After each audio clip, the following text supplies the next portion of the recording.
Y además experto en política, Luis Pasos de la Torre, a quien le agradezco estos minutos con Mega Noticias.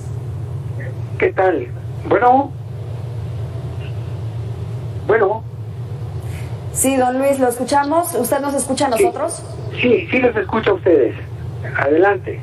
Perfecto. Yo los estoy escuchando. Muchas gracias, don Luis. Bienvenido a Mega Noticias. El gobierno federal básicamente ha hecho de la adjudicación directa pues su aliado en los megaproyectos que ya conocemos. En este caso, el Tren Maya, pero también en la refinería Dos Bocas. ¿Ha sido así o es una práctica a la que han recurrido pues todas las administraciones, por lo que en esta no tendría que haber sido la excepción?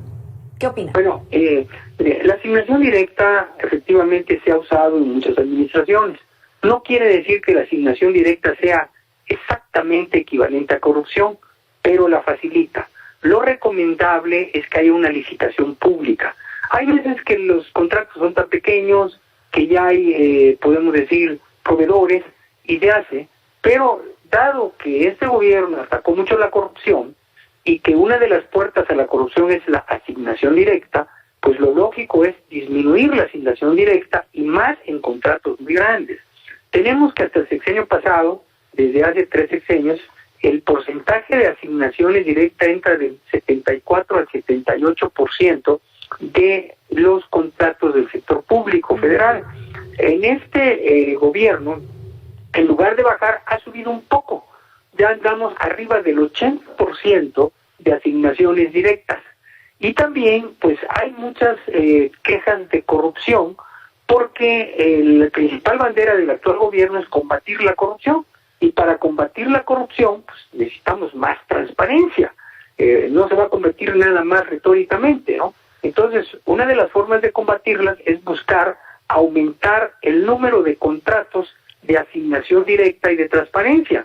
Y aquí han aumentado. Y por otro lado, lo más riesgoso y lo más duro es en el último decreto del actual gobierno, que utiliza los términos de seguridad nacional, de soberanía nacional, para caer en una completa opacidad.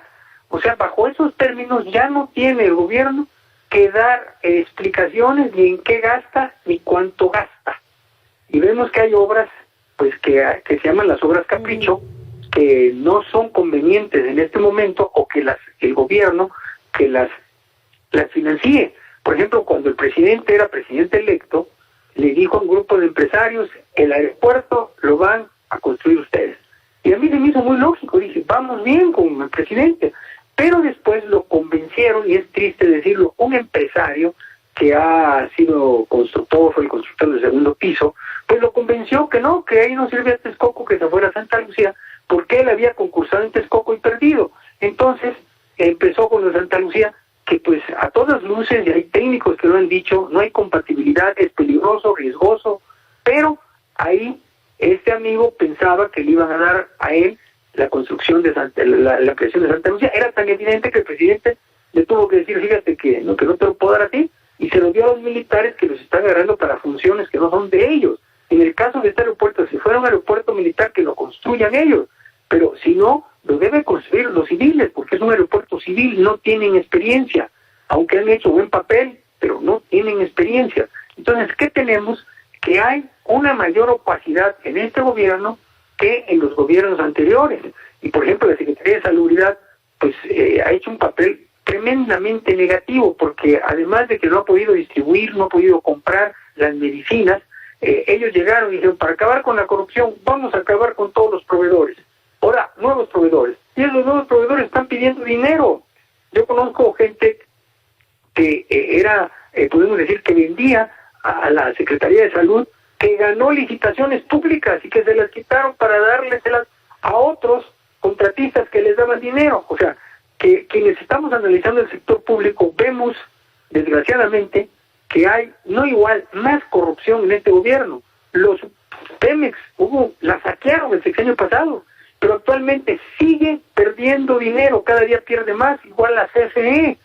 La CFE sigue con pérdidas.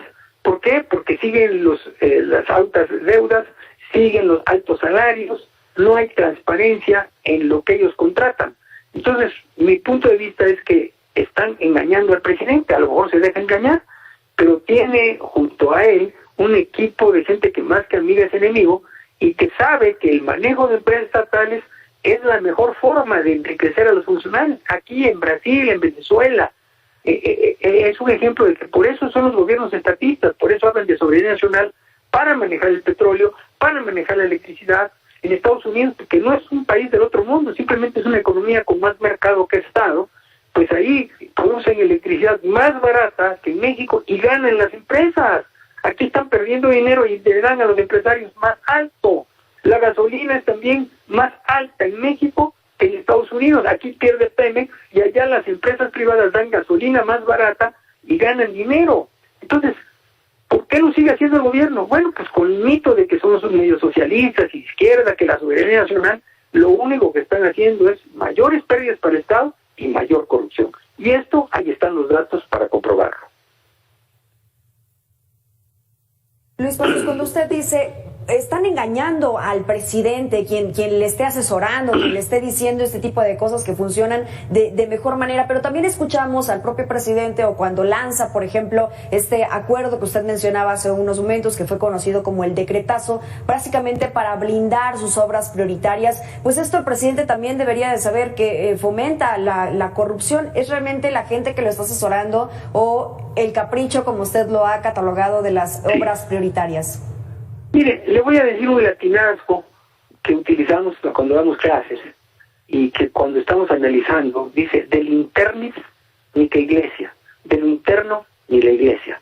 O sea, que nosotros no sabemos qué tan porcentaje de responsabilidad tiene el presidente y qué tan porcentaje de posibilidad tienen los que están alrededor. En el fondo, y tiene razón, la responsabilidad total es del señor presidente. ¿Correcto? A quien, lo quiero decir públicamente, lo estimo porque lo conozco desde niño. Y me da tristeza porque creemos que los que verdaderamente queremos algo bueno de él, es lo primero de decirle, está mal lo que estás haciendo. ¿Y qué está rodeado? No de colaboradores, ¿Cómo de impacta servidores. esto en lo económico? Bueno, eso es lo que vamos. En no tener asesores que sean capaces de decirle, está mal lo que estás haciendo, hay que cambiar. Entonces todos le dan avión. Es lógico. Calderón se equivocó, también quería hacer en Dos Bocas algo y le dijeron, no funciona. Aquí se lo dijo el director de una institución petrolera del Estado, del Instituto Nacional del Petróleo, y lo corrieron.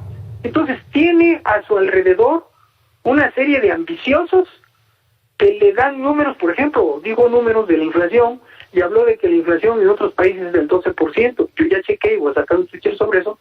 Le dieron números equivocados en la inflación. Es cierto, ha aumentado la inflación en el mundo, pero no son los números que él dio. Entonces, ¿qué? Está rodeado de personas o de mala fe o ignorantes. Y esto viene a empeorar la situación. Él tampoco conocía de muchos asuntos, tenía un buen secretario de Hacienda, se fue para afuera. Tenía unos asesores del sector privado, se pelearon entre ellos. Entonces ahora tiene gente que además de ignorante, es de izquierda y trata de atacar todo lo que sea la empresa privada. Entonces va a llegar el momento en que vamos a tener escasez de gasolina, vamos a tener escasez de electricidad por esas posiciones ideológicas. Ahora, ¿de quién es la culpa? Pues fundamentalmente, con todo respeto, del presidente, que se deja engañar o está de acuerdo con lo que están engañando. El hecho es que nosotros vemos que la situación va mal. ¿De quién es responsabilidad? En el fondo y primariamente del presidente. Del presidente. Ahora, que expliquemos. Porque es el responsable de todos nosotros. Sí, y también el problema son los asesores, que no tiene asesores de calidad, que tengan los pantalones de decirle va mal, como los pantalones que tuvo esta del aeropuerto, que ve la cuestión aérea, que dijo esto no va a funcionar, no sirve. Pero eso tuvo que ser una mujer para decirlo. Todos los demás se quedaron callados sabiendo que no hay compatibilidad entre Santa Lucía y el aeropuerto de la Ciudad de México. Entonces yo creo que como ciudadanos tenemos que seguir denunciando los errores, tenemos que dejarlo como que lo hacemos en libros, como yo lo hago en mis libros. Acabo de sacar un libro, El colapso económico, cómo evitarlo, recomendaciones para AMLO, en donde hago ver cuál es el camino, porque también como dicen, hay que decir dónde está el mal y hay que dar la solución. Y como ciudadanos, eso tenemos que hacerlo. Exacto.